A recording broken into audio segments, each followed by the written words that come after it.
Hey everybody, this is the Sliders Review. And since it's Women's History Month, I'm here today to talk to you about Charlie's Angels, the 2000 movie. I love this movie to death. When it came out, I was like in the 11th grade. I'm not sure whenever I watched it. I probably watched it when I was in college around 2001. And I just remember being so hyped for this movie because the trailers looked amazing. I saw the MTV Movie Awards where the ladies were there. That was the first MTV Movie Award I ever watched with Kristen Dunst and Jimmy Fallon, and they were hilarious. It's too bad the MTV Awards hasn't been as great as they used to be. Ah, what a shame. But like I remember just being so hyped for this movie because like I was a huge Lucy Liu fan from Ally McBeal and also Drew Barrymore from like the Scream movie and E.T. But Cameron Diaz was somebody I never saw on screen before. I knew who she was and I knew she was hot and everything with like her big like smile and everything, but I never like saw her in anything at that time. And then I became like a huge fan of hers. Bill Murray was in this back when he was a cool person before he became problematic. And so, like, Sam Rockwell was my first movie I saw him in. This dude is awesome. He can play any role, and I love it when he starts dancing around and stuff. And so, like, this movie was big back in the day, and I mean, it was huge. It had like a budget of like 93 million but made 200 and like either 64 million at the box office and stuff. And in my opinion, it is the best. The second movie was just all over the place. They took everything that was good with the first movie and amped it up by like a million and went too far with it. And it was just all over the place. Like they tried to like give a backstory to the thin creepy dude, and it's like how I thought he died in like the first movie, and we didn't need no backstory on him. And it's supposed to be like Demi Moore's like big comeback, and it wasn't. And so like then of course they had the TV series on ABC. And I tried to watch that, but I could only get past the first episode. It was produced by Lucy Liu, Cameron Diaz, and Drew Barrymore. I don't know why they just didn't star in it. And then they had the reboot many years later. I've never seen that, so I can't judge it. But from what I heard, it bombed and everything. People didn't like it because they tried to be a little too realistic. And so, like, they also went with not unknown names really. The biggest one was Kristen Stewart, but a lot of people don't like her wooden like acting. I know I don't. And as for the Naomi lady who was in that, I know she was in Power Rangers and she was in the Aladdin movie, but that's about it. So she's still kind of unknown. And as for the other woman, I have no idea who she even is. And so like I know recently Drew Barrymore talked about like she wants to reprise her role in the Charlie Angels movie and make another, but Lucy Liu's kind of like, that was 20 years ago, and we ain't exactly in our like 2030s no more. And like it's gonna be hard to do all that martial arts choreography, cardio, and everything at their age. And sadly, I agree with her. Look, once you hit past 40, everything hurts. You can literally just put your like foot on the ground and put a little pressure on it, and your knees and your ankles are gonna be hurting within seconds. I don't know why the body breaks down the way it does at 40, man, but it does, and then it really breaks down at 50. And I remember I used to watch like, the behind the scenes of this movie, and like they went through torture making this movie. Like they was on wire work, and that's not easy. And the martial artist that trained them, he put them through pain. That's his philosophy, to like experience pain. He would have them like, like stretch in a certain position for a long way. He'll have them like working day and night before he even start the training on martial arts. Like he said, like, this isn't an easy thing. Like, it's a really, really, really like thing you have to focus on and put your body through, and it's a lot of hard work. And I just remember watching that behind the scene DVDs. I'm just like, my God, I would never want to do that, not even in my young age. So for them to have to do it, and I don't know how old they are now.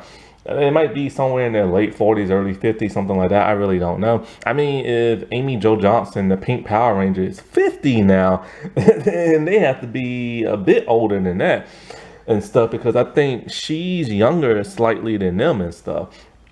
Plus, also Cameron is still retired from acting, so I don't know what's gonna pull her out and stuff.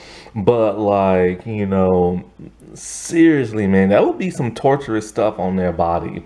And but I would love to see it. But even if they have to like slow down the fighting or get like body doubles, but they would have to change it up. It couldn't be that same style that they made this movie in back in the day, because this movie is a testament of its time. Like, it was the 2000s. We were starting to get into a new age of movie making. We was getting into digital. I think this was filmed in early digital and stuff, because when you look at the movie, it has this weird pixelated digital look similar to that of the Daredevil movie, and they filmed that in digital back in the early days. This is before it was like high glossy looking and 4K and stuff like that. So I'm not really sure what it was filmed on, but this came out back in the day of VHS and DVDs. That tells you like how long ago that was. Also, the style of the movie, it was a hodgepodge of everything. It had a bit of the 70s in it. It had a bit of the 90s in it. It had Hong Kong wire work and stuff that made their movement look like flawless and look like they were flying through the air and stuff. Like, I remember, like, there's that scene, the big action scene, the first one, and they're climbing on the gate like effortlessly. Like, they're climbing on it like Spider-Man, like really fast. I'm just like, how the heck are they able to climb that gate like that? That don't make no sense. And then like they will start fighting, and then they will pose like Power Rangers, but better yet, they will pose like the 70s Charlie's Angel show that it's based on. And it was just kind of weird. They would stop just to like pose like a Power Ranger. And then of course there's Cameron Diaz flying through the screen with that big super kick, which was awesome. But it just like the fighting in this was unrealistic. It had a bit of the Matrix in it. It just took from like different properties and stuff. And like, I remember Guillermo del Toro, he said that even though he likes this movie and everything, the action is cool, he said that, I knocked my camera over, I keep doing this a lot lately. He said that watching the wire work on this movie made filmmakers go back to hard hitting like action, because this looks so unrealistic. And it's true, the action in this movie is unlogical. But it's exciting and cool to see. It's its own style. And like, I will always love the action. Like, that first fight scene between the Thin Man, boy, that thing always got me hyped and everything. Like, it was just the coolest thing you ever saw. And so, like, another big part of the style with this was this sexuality. Like, there is just like sex oozing all over this movie, man. There are like skimpy outfits, they're like bent over, they're exploring their feminine wiles, and it's just lots of cleavage and just everything. Like, this movie was overly sexualized. It was the early 2000s, coming off the 90s. They were trying to attract the younger male audience and everything. And for me, it worked, because I was like 17, 18 at the time. And stuff. And this will never fly in today's world and everything. That's probably one reason why the rebooted version was more grounded down to earth and the women covered up. Which, it makes me now wonder, because, in the post Me Too era, this is why a lot of like female sexuality has been toned down. And I remember there was two actresses, I can't remember their names. One was in a show on Amazon Prime, and she's younger, about in her 20s, and she literally said that, You can be respectful to women, but I don't mean you have to have them dressing like nuns and everything. It's like she wants to see sexuality back in like TV shows and movies when it comes to females. And quite honestly, yeah, even I miss it and stuff. I mean, like, it's nice to see that, but they don't have to go overboard. But it's nice that they wear like a cute, revealing outfit. You know what I'm saying? Like nowadays, it's reversed to where the women are all covered up, and now all you see are naked men all over screen, and it gets on my nerves. I can't stand that. I'm tired of seeing naked male booty, and so like. I do agree. Like they don't have to be overly like, trashy looking like a stripper or nothing like that. They need to have some type of sex appeal in like TV shows and movies again because everything's looking kind of boring and bleak. And then the whole thing about the whole post Me Too era is that women, when you see them walking around, they're still wearing their booty shorts and everything else and their midriff. So it's kind of like, why is it okay for them to walk like that in the streets and in the mall and stuff? But then when you see like a movie or TV show, they cover up like a nun. And so like another part of this movie was the huge emphasis on humor. Every time they take an older property from a show from 50s, 60s, 70s, 80s, and now 90s, they always make it into a laugh track comedy and everything. They never make it serious, but I'm not sure why. And so like, but that's something they do. And it was a formula that kind of worked for a while, but then faded out. You really don't see these older shows being rebooted and made for a movie audience no more. That era, thankfully, is over with now. But now they're starting to bring it back into TV instead of the movies. And now when they bring it back in TV, they don't make it into a comedy no more. Not sure why they made it into a comedy, but they do. But this movie had a perfect blend, in my opinion, of acting, drama, suspense, action, and comedy. It was all blended together. But this movie is so bright and colorful with this comedy that sometimes it's kind of sugary and it hurts your teeth at times. The plot is pretty, well, I don't know. When I watched this movie, I didn't really figure the plot out until it actually happened. But critics didn't like this movie. They bombed it and stuff, said the plot was predictable and all that other stuff. I thought the plot was pretty good and everything. It was generic, but it just suited, you know what I'm saying? But the whole personality of this movie is in the three actresses. They really shine. Like Cameron Diaz, Lucy Liu, and Drew Barrymore was phenomenal in this movie. It's weird. This movie, in my opinion, had a strong emphasis on strong women, girl power, and feminism, but in a very 2000 kind of way. It didn't beat you over the head with it. You had your rough character who was Alex, not Alex, but Dylan, who was played by like Drew. You had Alex, who was like the brainy one, and then you had Cameron Diaz, who played Natalie, who was just the ditzy blonde, but was actually really smart in real life and extremely tough. Like if you just see Natalie, you'll never expect her to be like a government agent person who's highly capable of taking care of herself. And that's one of the greatest things, that when people see her fight, like this one dude who caught her in the bathroom who tried to like assassinate her, he got the major butt whooping of his life to where he got knocked out, because that's just how tough she is, And nowadays they beat you over the head with it, and they kind of lecture you to where they shove it down your throat, to where it's getting kind of annoying now. Like I get why they did it originally,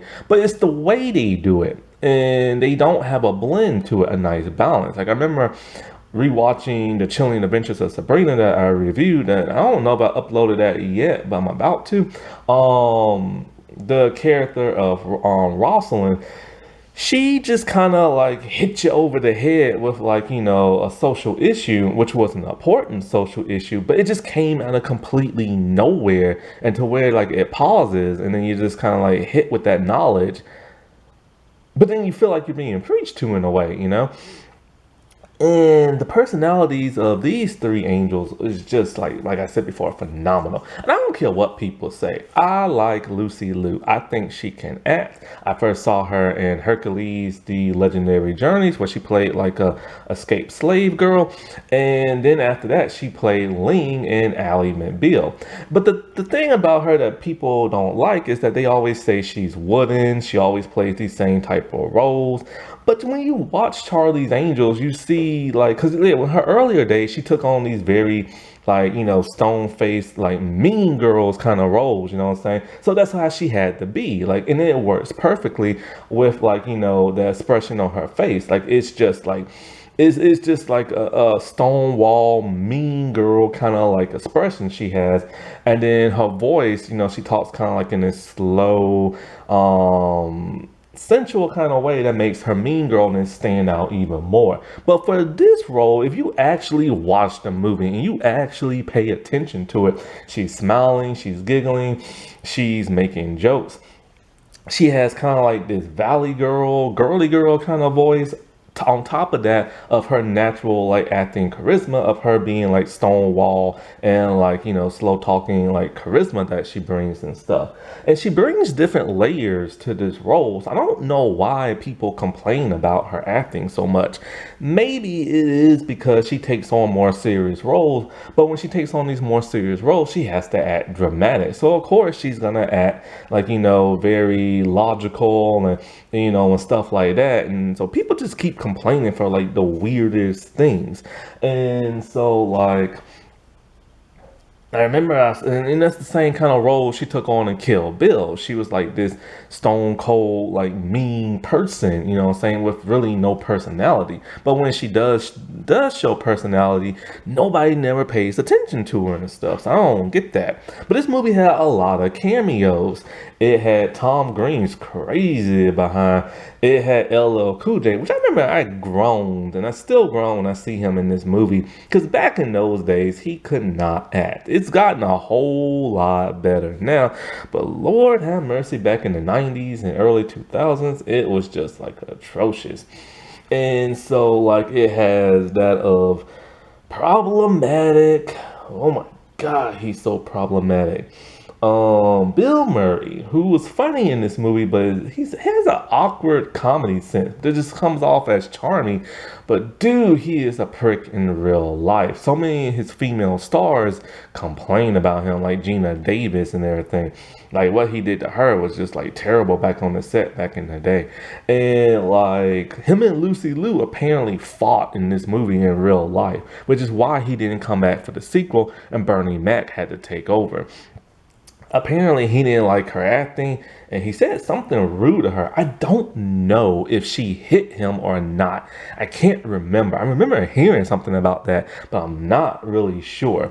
But her, Cameron, and Drew have remained close friends till like this day, producing like the television series and like the second movie. And even Drew Barrymore was a producer on this movie, and her production company took over for the second because they, I think, ran out of a budget or something like that. And the CGI, yeah, it's weird. Like, I don't know. It's like you watch this and you can obviously tell there's a lot of CGI going on in here, but their CGI looks so real in the first movie that you just don't pay attention to it. Now, in the second one, they used CGI too. It was pretty good, but not as good as the first. And there were times where you can tell it was done with a computer and stuff. So John directed this movie and he directed the second. He's directed a few more, but he mostly produces and stuff like that. Now, one of the things that's great about this movie is that they added Lucy Liu, who is Asian and stuff, to give some diversity. But sadly, they did make her the smart, brainy one, which is a huge stereotype. And so, and of course, they made Cameron's character the ditzy blonde, and that's a huge stereotype too. But I do like how they added like an Asian character, and also what I never knew is that Tandy Newton, who I actually have no idea who that is. She's a black actress, British, I believe, and she was offered the role of Alex, played by Lucy Liu. And this would have brought some diversity because there are no black characters in this movie and stuff, which is quite a shame. This movie really does lack diversity in some ways. And no, adding a bunch of black people to Soul Train in the movie, it does add diversity, but it doesn't add like something they can sink their teeth in. They're just background characters there to judge Nelly for her dancing like a white girl, which was hilarious and stuff. And so and I always wondered, like, and then she turned the role down because she said she didn't want to be objectified and she didn't want to play a racial stereotype, which, yeah, they would have had her play because all of the angels are objectified with their sexuality. And Lucy Liu and Cameron Diaz did play stereotypes based on how they look and stuff. So I totally get what she's saying. Now, Nina Long, she was told she was too old for Charlie's Angels. I'm not sure how old she was back in the day, but no disrespect to Cameron Diaz, but yeah, I remember when I first saw her in the first Charlie's Angels movies when she constantly kept smiling and all this and that. I'm just kind of like, and her short hairstyle, I'm just kind of like, she looks a little bit on the older side and everything. So if they can cast her doing that, and then literally put both Cameron and Drew in brown face, they could have cast a black person, no matter the age or whatever and stuff. And yeah. So other big names in this is Matt LeBlanc, who plays Alex's boyfriend, who's like an actor. He basically just playing Joey in this, and he's so hilarious. And then you have Tim Curry, the man himself, who's like legendary, played like the red herring in the movie. And then you have Luke Wilson, who plays like, the love interest of Natalie and stuff, because he sees her and he's just like smitten by her. And so, one thing about Cameron Diaz, they kept trying to put so much emphasis on her butt. We kept objectifying her to the point where she even wore like, Spider-Man underwear briefs and stuff. But the problem with that, and no disrespect for her, is that they kept putting so much emphasis on her butt, but she really doesn't have one. At least she didn't back then. She has one now, thank God. Because I saw it in the 2009's When in Vegas or something like that. I reviewed back in February. When she was wearing that dress, you can tell she has one then. But back in this day, she really didn't. They kept trying to put so much emphasis on it. Now Lucy Liu has one, and I think Drew might have one. I'm not sure, but I know Lucy does. When I seen when she had to like bend over and stuff. And also Melissa McCarthy's in this movie. The first time I ever saw her in anything and stuff. Because she has like a small role in this. And it's funny all the people that came from this. I know in the second movie, Shia LaBeouf was in that. And I just remember thinking, oh God, he has that curly afro thing. And it was just so weird him being in that movie. He throwing out some curse words because, he came from Disney Channel. And then they had Pink cameo in that. And it was just, the second movie was just all over the place. And of course, they have the voice himself, the dude who, voiced Charlie in the TV show, which I always assumed that was Mr. Feeney from Boy Meets World, but it's not. And everything. And God, I forgot that actor's name. My bad. And so no, John Frosty didn't direct this movie. John Frosty, I believe, is the name of the dude who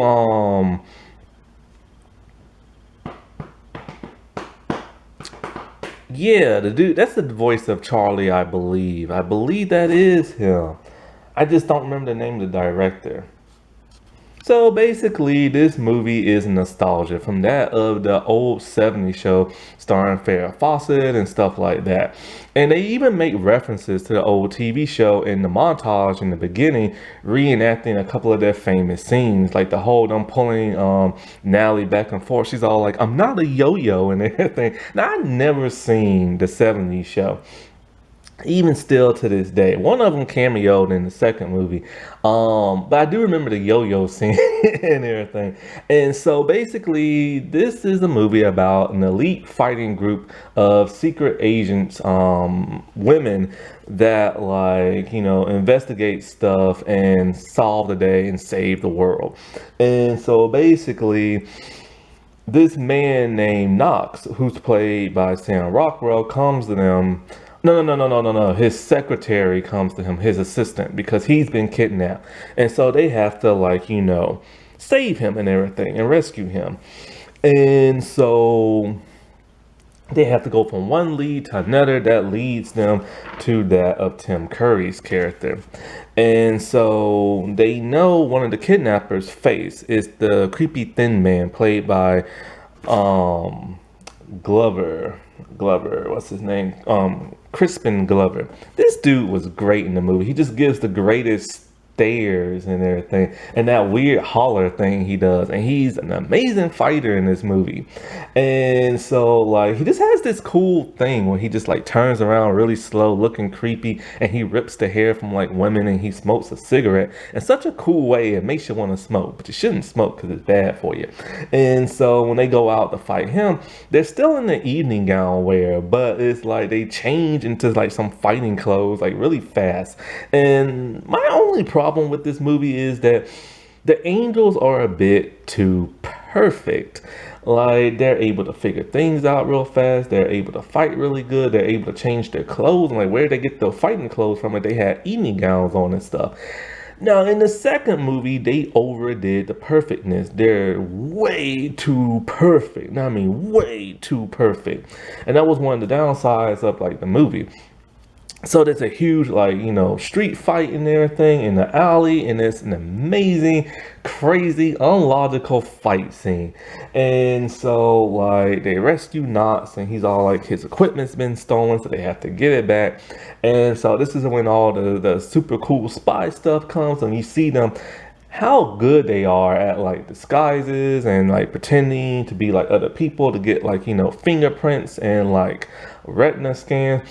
One part I have in this movie is like, they do tend to dress like people from other countries, and for the most part, when they don't color their skin, I'm okay with it. Like, I'm okay with them being belly dancers and stuff. The only problem was with not Cameron, but Drew's character. I don't know if it was the lighting or they put makeup on her, but they gave her tannish brown skin to look more like Indian and stuff.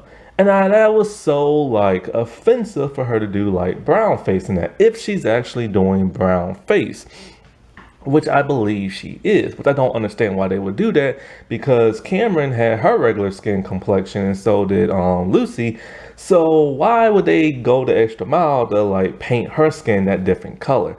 It could be lighting, but I don't think it is. And so they do what they do to have to, like, you know, get into like the vault and like spy on the equipment and get into the mainframe of like this other rival company. And so it turns out that actually this was all a ruse. The guy was never kidnapped, and like, you know, he just needed to get into this other company's mainframe. So the other dude by Tim Curry was like a red herring. They kill him. And then, you know, they find out, oh no, you're really the bad guy. So he tries to eliminate all the angels. And the way he tries to eliminate them is all in a cool way. Nallie's in the bathroom while she's at Soul Train, and an assassin tries to take her out. Very Bad Boy style from Martin Lawrence. Drew is like shot out the window, and she's naked rolling down like the cliffside and ends up in these boys' backyard where she takes their clothes. And Alex, the trailer that she's in for like the movie trailer for her boyfriend, is literally shot to shreds. It looked like Swiss cheese and everything. But each girl is able to use like their wits and get themselves out of it. Once they figure out what's going on, they have to find Bosley, who's been kidnapped and stuff. And so he still has like this, like, you know, radio receiver thing in his tooth, and so he's able to talk to the girls. And now he's able to figure out by the bird that, like, you know, is like singing in the background where it comes from, which is a little too on the nose. But they could just say, oh, she's a bird watcher and she's obsessed with birds. I would have believed that, but she just figures it out just out of the blue. So they have to like get there, they get in their combat clothes. It's an amazing fight scene. See, the dude wants to find Charlie because he believed Charlie killed his father back in the war. And so it's an amazing fight scene. There's like explosions everywhere. They say Bosley and everything, and the bad guys all get what's coming to them. And it turns out Charlie did not kill his father, but his father was like a person selling like secrets to, like, you know, other countries and stuff. And so like it ends with them on the beach and Charlie's actually there spying on them. Natalie thinks for whatever, not Natalie, but Dylan believes for whatever reason that Charlie might be like her father or something like that. But it's never really explained in the movies because they never had a third one. And so she gets like a glimpse of him, but not really, mostly like the back of him. And it ends with them playing on the beach, and you know, it's just a fun all around good movie. Like, this is a fun movie and everything, and it was meant to be fun. Like, they knew the kind of movie they was making. They knew it wasn't serious, so they just had as much fun with it as they could. Happy Women's History Month, everybody. All right, I'll talk to you later. Bye.